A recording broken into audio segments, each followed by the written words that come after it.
Hello, lovely podcast people. I hope you're well, and welcome to really the pinnacle of my creatine podcasts. I'm going to keep this one as short as possible because I think it's going to be the most useful, the most widely shared to even non-listeners of my podcast as just a reference point.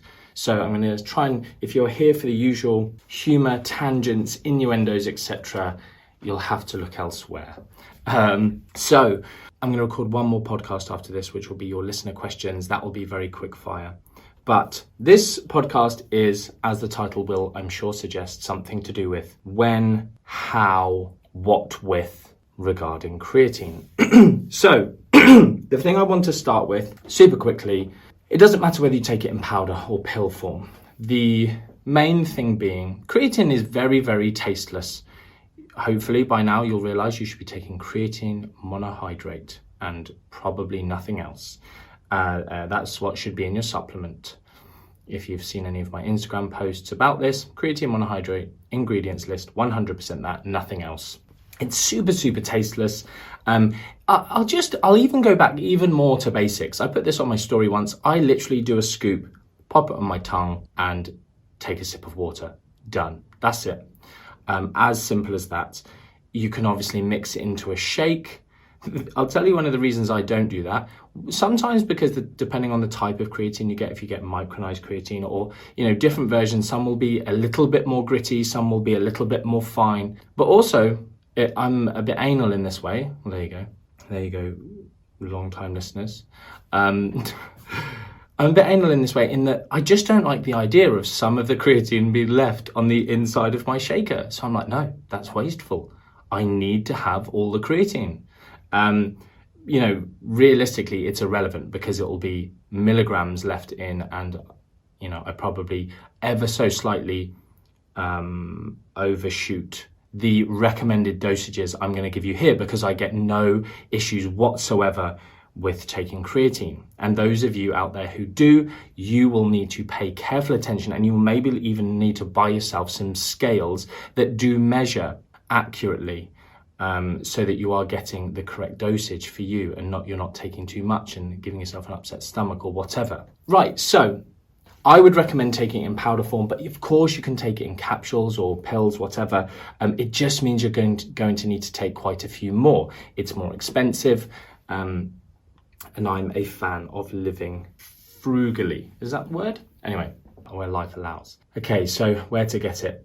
Just very quickly, you do get it from food if you're eating meat, etc. I mean, some people are like, when people go, oh, you don't need to take supplements, just get everything you need from your diet. And, okay, cool, I'll just eat a kilogram of horse meat a day, shall I? Like beef, about a kilogram of beef gives you about a gram or so of creatine. 5 grams, did I say a gram? Around 5 grams of creatine. So, if you're trying to take roughly that amount, you're going to have to eat a whole lot of beef or tuna or whatever. But anyway, for supplemental levels, yes, we can go with a powder, very simply. So, I just stick on my tongue, drink it. You can mix it in a drink. I'm going to come on to what drinks you can mix it with and what you might be better to keep it away from in a minute. So, just talking about dosing. This is the main bit. I'll get to this bit early because it's super important and where so many people go wrong. 3 things. There are 3 phases that I'm going to talk to you about. 1, a loading phase if you want to do it. Loading, you can either do a fast load or a long load. And then we have maintenance. So you turn over about 1 to 2 grams of creatine per day, roughly. That's what the literature says. Realistically, it's about 0.025. I actually don't know if that's correct. Let me write it down. 0.025. Do the maths. About that. About 0.025 grams per kilogram of your body weight per day. That's how much you kind of use naturally. So therefore, supplementing at that level, let's say 0.03, which you'll see in the literature mentioned quite often, 0.03 grams per kilogram is your maintenance dose, roughly. That's the minimum you should take to maintain once you've loaded to maintain your levels, 0.03. So write that down, especially those of you who struggle with, I kind of feel a bit funny after I take it. I feel a bit sick, or it gives me a bit of an upset stomach. Write that figure down. Do the maths. If you weigh 60 kilos, do the maths. It's a tiny amount of creatine, less than 2 grams a day you need to take to maintain your levels after you have loaded. If you weigh 100 kilograms, it's 3 grams of creatine a day. That for most of us, taking a little bit more than that, 3 to 5 grams a day to maintain. That's what I mean. When I do a scoop, it's about 5 grams, which is, above this figure. So I always know I'm good, as it were. And if I have missed a day, inevitably, I should probably discuss that. If you miss a day, don't freak out. One day is not going to make a big difference. It takes you approximately 30 days to get back to baseline. So don't worry too much if you miss a day. You don't need to take a double dose the next day. Again, you could take a double maintenance dose the next day. That would be absolutely fine. For those of you who, have no kidney issues, you're not breastfeeding, you're not pregnant, you have none of these things where there's even this teeny tiny inkling of shouldn't I take it, or no stomach issues. If you are just like me and you have no issues taking it, if you're taking that, slightly higher dose, let's say 0.05 grams per kilogram maintenance dose. So if you weigh 100 kilograms, that would be exactly 5 grams. If you weigh 50 kilograms, 2.5 grams, easy maths. Then you're going to be all right if you miss a day and this, that, and the other. Okay, so on to the loading phase. Now, do you need to load fast? Do you need to load slow? Realistically, you probably should load in some capacity. Some of the data links to that. Now, you don't need to load fast. This is the main thing. And for some of you who may be in weight making sports, or those of you who have things that are weight dependent and you don't want that quick increase in weight, you're running, you're jogging regularly, you might want to do a slightly longer load. Now, you realistically, if you were to take that level, like 0.03 grams per kilogram regularly, you would over time, and there's one study, a really old study, but all the studies since have shown roughly the same thing. We're talking like 1997, one of the earlier studies, and it literally showed this. It showed, I think they did 0.03. I can't remember what they loaded on. I think it was 0.3. I think it was. So it was 10 times more in the loading phase. So for an 80 kilo individual, it's like 24 grams a day split into multiple doses for, I think they did 6 or 7 days.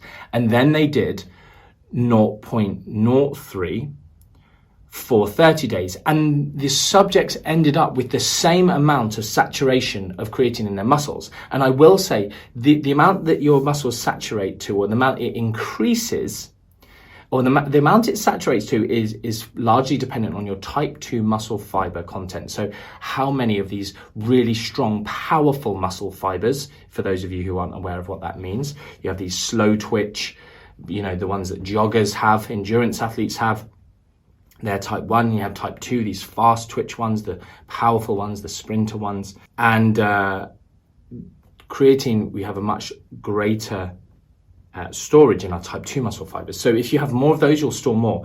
But secondly, the amount that you increase will depend on your initial starting levels. So if you eat a lot of creatine through meat and fish already, your levels will already be higher, and there is a ceiling.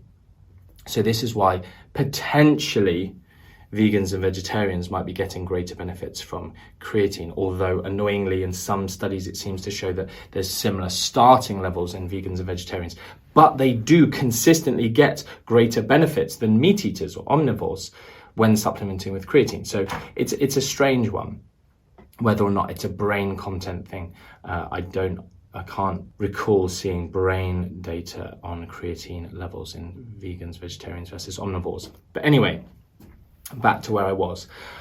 My advice to you is to load creatine in one of two fashions: a slightly higher dose for the long load. So doing 0.05, as I mentioned earlier, 0.05, and take that for 30 days minimum. Now that's still a very small amount if you want to do this long dose. And like I said, you could continually take at that level forever. That's about what I take daily when I remember to take it. And since doing these creatine podcasts, there have been several days when I haven't taken it. I think, flipping heck, you're out there trying to inspire people to remember, and you're not even doing it yourself. But I have been a bit better, and I am typically horrific with routine and being consistent with stuff.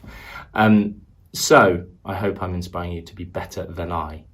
But I went through my 20s being super anal about this stuff, never missed meals or training sessions and whatever. So I feel like I burnt myself out or something, I don't know. But also you reach a kind of limit as well with certain things with your training. Like, anyway, I'm going off on one. If you're wanting to make progress, be consistent in most things in life. Right, where was I? Fast load, 5 to 7 days, 0.3 grams per kilogram. So that's quite a lot. Split it into multiple doses, 4, 5, 6, depending on your tolerance of your gut. Remember, I think it was last episode or the one before where I mentioned, taking 10 grams in one dose, there's a much higher incidence of things like diarrhea in individuals taking it. But with 5 grams, it goes away. And 5 grams for most of us is much higher than these recommendations that I'm giving you here. So you should be just all right. But some of you will obviously have more sensitive stomachs, or for whatever genetic reason you're more sensitive, and you could take double the number of doses. I think I said this on an Instagram reel recently, yesterday, day before. If you have stomach issues, take less more often. So you could continuously take 2 doses, one with breakfast, one with dinner, one with breakfast, one after training. So you're taking 2 doses every single day, whereas most of us only need to take 1 dose to maintain. Okay, so loading dose, 0.3 grams per kilogram of your body weight. If you weigh 60 kilos, you do 60 times 0.3, stick in a calculator, 18. And then take roughly 4 doses of 4 to 5 grams in a day. Or 6 doses of 3 grams if you need to take less for each dose. Now, you only need to do that for 1 week, and then you can stop living your life around your creatine loading schedule. Good. I think I've given you enough information there. Using these relative doses will be much better for those of you who have issues. For the rest of you, you can just do what they do. So, and please don't message me and go, "Hi Martin, I've bought some creatine and it's 100% creatine monohydrate, and it says on the tub to take just 1 scoop a day. That's the suggested doses. And I have measured the dose and it says, and it was 6 grams on the scales. But you said blah, blah, blah, blah, blah. So which should I do?" Do what I say. Obviously. I don't understand. It's the same thing. It's 100% creatine monohydrate. Nothing has changed since I've given you an update on the entire body of literature. This GIMP company who's said that and hasn't bothered to make their scoop size right isn't going to overweigh me giving you basically individualized advice. The ability to give yourself individualized advice. On that note, MSON, Matt Nutrition School of Nutrition, the nutrition course that we are bringing out for lay people, the whole point of that is that you can give yourself individualized advice so that you no longer have to rely on generalized nutrition information on the internet given by the government, etc. You can actually go out and make informed decisions for yourself. A little plug there for you. Anyway, so yeah, don't do that. Obviously, supplement companies, it's not individualized. They're, a bit, in fact, on my shelf here, oh, you're kidding me. As if I don't have a creatine on the shelf from my supplement company from 12, 13 years ago. I actually feel like there's some out there. You're going to have to wait. Just stay there. I'll be really quick. Hold on. I can see it. No, it wasn't. It was beta-alanine. I'm so annoyed. Anyway, I'm just going to pull this off the shelf here. Beta-alanine. We even gave, does this have a date on it? Copyright Excel Labs 2008, body weight dependent servings. See, we were ahead of the game, / I was. Anyway, where was I? Relative doses for you. You're welcome. Moving on. Timing. The timing doesn't matter a great deal. Some research has shown that taking it post-training gives a very slight benefit. It's the only study that I'm aware of that really has looked at this. There's one crazy study. I think it's out of Jose Antonio's lab. Jose's a pretty cool guy. He's a bit of an OG when it comes to creatine. And they basically took 0.00018 or something grams per kilogram after every set of an 18 set. No, it wasn't 18, was it? No, it was 0.1 or whatever. Yeah, 0.00001 after every set of an 18 set gym program. I think I might have mentioned that in an earlier thing. But anyway, crazy. But they didn't really have comparison groups. But in another study, taking it, and again, I think this was from Jose's lab, it was post-training or not post-training elsewhere. And there was there was a trend towards, forgive me, I'll link you to the study. There was a trend towards kind of greater benefits in lean body mass gain, strength, etc. But I don't think they reached statistical significance. So either way, the key thing I need to tell you is this. Whoever listens to my podcast out of my staff and time points, this is a key time point. Take your creatine with carbohydrates. We've known this since the earliest days of the research, the early 90s. It was known that to maximally increase your muscle creatine concentrations, you need a high physiological dose of insulin. So they did insulinemic clamps, so infusion of insulin, and tested supraphysiological levels and physiological levels and low levels. And if you take creatine on a fast in a fasted state, in a I haven't eaten for 3 to 4 hours state, you're not going to be taking the creatine up into the muscle as well. It's an insulin mediated process of creatine transport into the muscle. You need insulin. So whey protein gives you a boatload of insulin. So if you're having a whey protein shake after training, take it then, like the Jose study, or just take it with any other meal with a lot of protein or carbohydrates in it. It doesn't matter. Creatine doesn't work in an acute fashion, so you can take it anywhere in the day as long as it's with carbohydrates or protein in a decent amount. So basically take it with your largest meal. That's my recommendation, or post-training if you're having obviously some sort of shake or whatever. Okay, that's a key point. So I've done where to get it from, I've done dosing, I've done timing. Another thing actually, because this did come up in your listener question, so I'm going to talk about it here, degradation of creatine. So back in the old days, there was creatine serum. You got this little, I can still remember it in the health food shops. There's like a dropper, a bit like, what's that thing that girls use? I say girls, women, I use it. It's like, is it called serum? Maybe it is.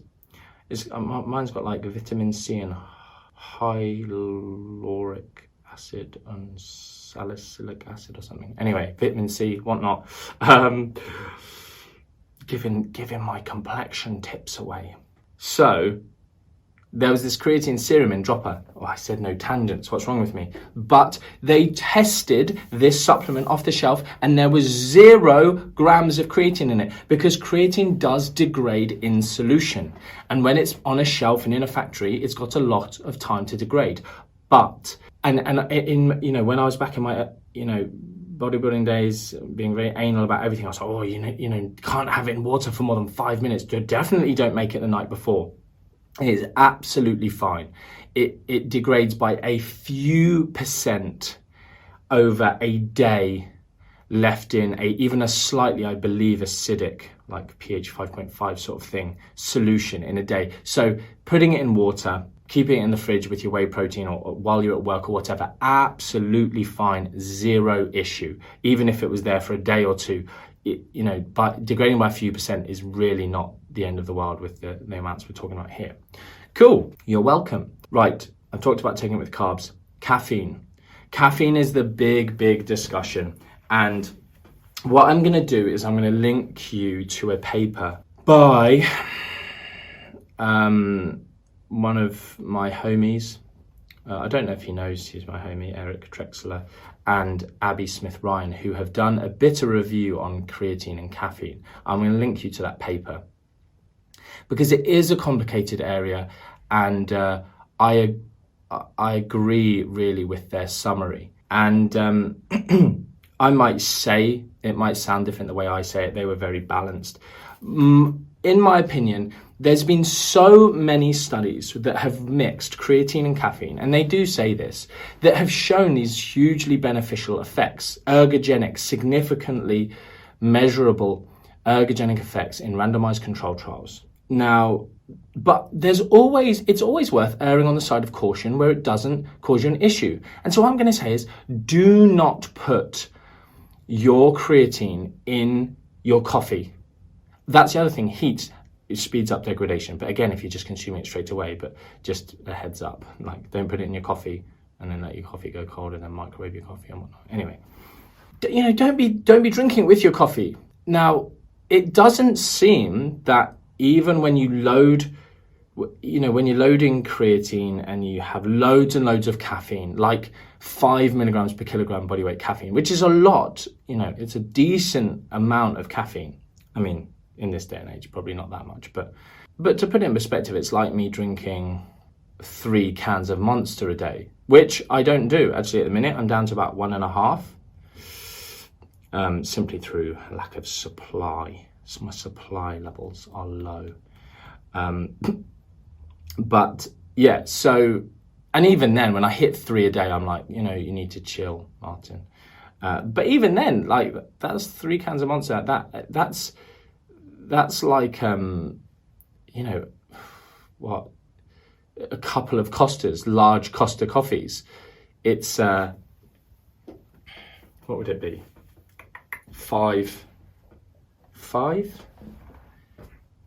6 teaspoons of coffee, 6 sort of shots of whatever. Anyway, so it's not a great deal of coffee. Lots of you out there drinking 10, 20 cups of coffee a day, crazy people, plus pre-workouts, plus energy, whatever. So creatine and caffeine, take it away from caffeine. It might be that there's one study, and they talk about this study quite in depth in the review, and I don't like it. It's weird. They use a loading dose of 0.5 grams per kilogram, which is crazy. It's such a huge, unnecessarily high dose. It's a bit strange. So that just makes me uncomfortable. But they did have a high amount of caffeine whilst loading at that high level of so I think they did about 6 days of loading. 3 of the days were with super high caffeine, and they showed some detrimental effects on, I can't even remember, but it was like muscle force generation or something. There's some other studies looking at muscle relaxation time. But as far as I'm concerned, there's not a lot to worry about. You can take caffeine and creatine at the same time. Plenty of studies have done that, have shown positive effects, but err on the side of caution. Don't take your creatine with your coffee or with caffeine tablets.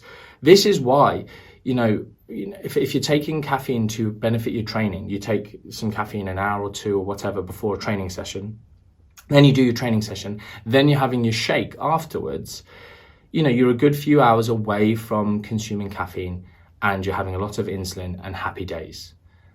Or wait until dinner and have your creatine at the end of the day, hopefully furthest away from when you've consumed caffeine. You might want to load in a week where you kind of minimize your caffeine intake because you're taking creatine 4 times a day. If you want to get the absolute most out of everything, and completely on the side of caution. But realistically, I like caffeine. I consume a lot of caffeine. I take creatine. I get benefits. I feel it's the only supplement, well, that and beta-alanine and caffeine, obviously, that I really sort of feel benefits from when I'm consistent. Right. Cool. Done that. Last 2 things quickly. Cycling creatine. Now, this is the only place I'm not going to be evidence-based. Wait, I just thought of something I was going to say earlier. The only place I'm not going to be evidence-based, cycling creatine. Yes, well done me. Why don't I have a note on that? Oh, I suppose it's to do with cycling creatine, actually. There's this idea that if you take creatine for a prolonged period of time, don't come off it, you're going to damage yourself. You're going to stop your own what's called endogenous, inside your body, creation, synthesis, making of creatine. It doesn't happen. It's a completely reversible process. When you stop taking it, your body goes back to making creatine at the normal level. When you are supplementing, your natural production goes down just because you don't need to be producing it.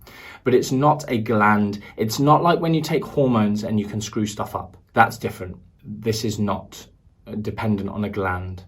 And it's, 3 enzymes, synthesis with 3 amino acids. It's easy peasy for your body. It doesn't get screwed up. Cool. That's just what I wanted to say. But aside from that, cycling creatine, I do see through reading lots of the research, making little connections in my head, looking at the differences in people who load versus people who slow load, and the differences in some of the outcomes, which are small. It does give me a little bit of reason to believe the problem is then the studies haven't been done, and they won't be done, because you would then need a full month off to reload because your muscle levels are not going back to zero. But if there is ever a chance to stop taking creatine for 2 to 4 weeks, once or twice a year, maybe do it. You need to then consider what you're training, in a deload phase, for instance. Even then, even a week or two of creatine. So you deload for a week from training, a week or two, and then also the first week back, don't take it. You've got 3 weeks off there. Muscle levels will fall most of the way back to normal, then reload. And, just some of this signaling of a massive increase in intracellular water, this is getting a bit, and maybe some of the anabolic cell signaling that occurs from that, this is getting a bit technical. We are talking about absolutely minuscule percentage differences. And this is why I'm sort of happy to say outside of what the research has shown equivocally, or really, to any great extent, because I'm not making money from this. I'm not misleading anyone by saying this.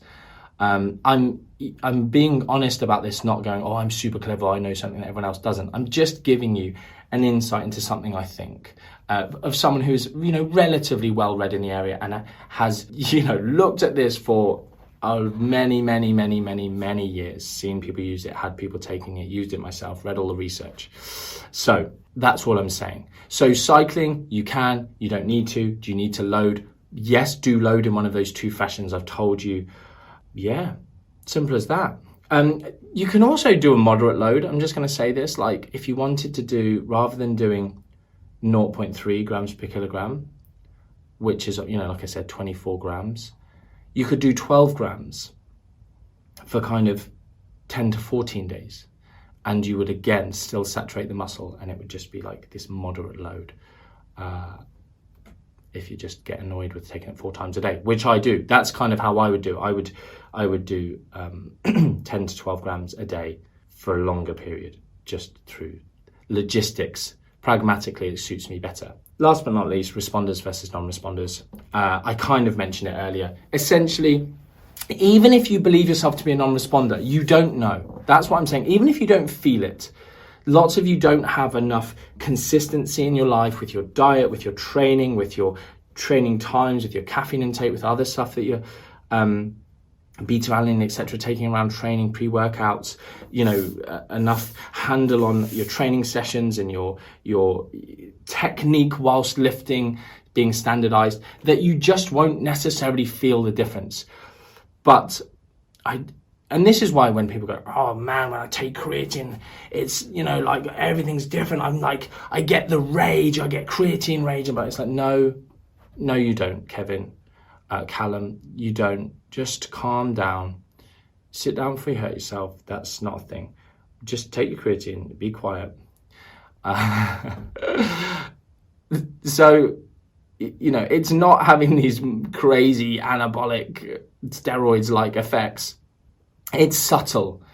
Any natural supplement that does have any effect is going to be subtle. The placebo is, of course, fantastic. Great. Ride off that wave. But responders versus non-responders, it is a thing. If you already have high levels through a high meat diet, you might not find you respond to a level that you feel. but you still might be getting some benefit. Even in research, it's difficult. It's not a game changer, but it's, on an individual level, you might not know your variability in training, one training day to the next training day, you might not feel it. You might be on an off session, but if you don't gain weight with it appreciably, it doesn't mean that it's not having any effect. Yes, people who are gaining flipping 3, 4, I'm not one of these people, but you gain 4, 5, 6 pounds of water, it's just like flipping heck, I'd love to be them. Getting huge benefits, but it's typically people with lower type 2 muscle fiber content and higher initial starting content of creatine that don't get as much benefits. Right, I'm going to stop there. I hope I've sort of kept that 20 minutes or less. I really, really hope. I've tried to be quick. It doesn't bode well for me that speed is something that you people want. I don't finish quickly. It's just not me. There we go. I'll finish on that note. Much love. Hope you're enjoying these. I'm going to do a quick listener questions one, which is going to be super quick fire next episode. Thanks very much for listening. Share this around if you don't mind. It would be really cool to get this evidence-based information out on a supplement that really does work. Thank you very much.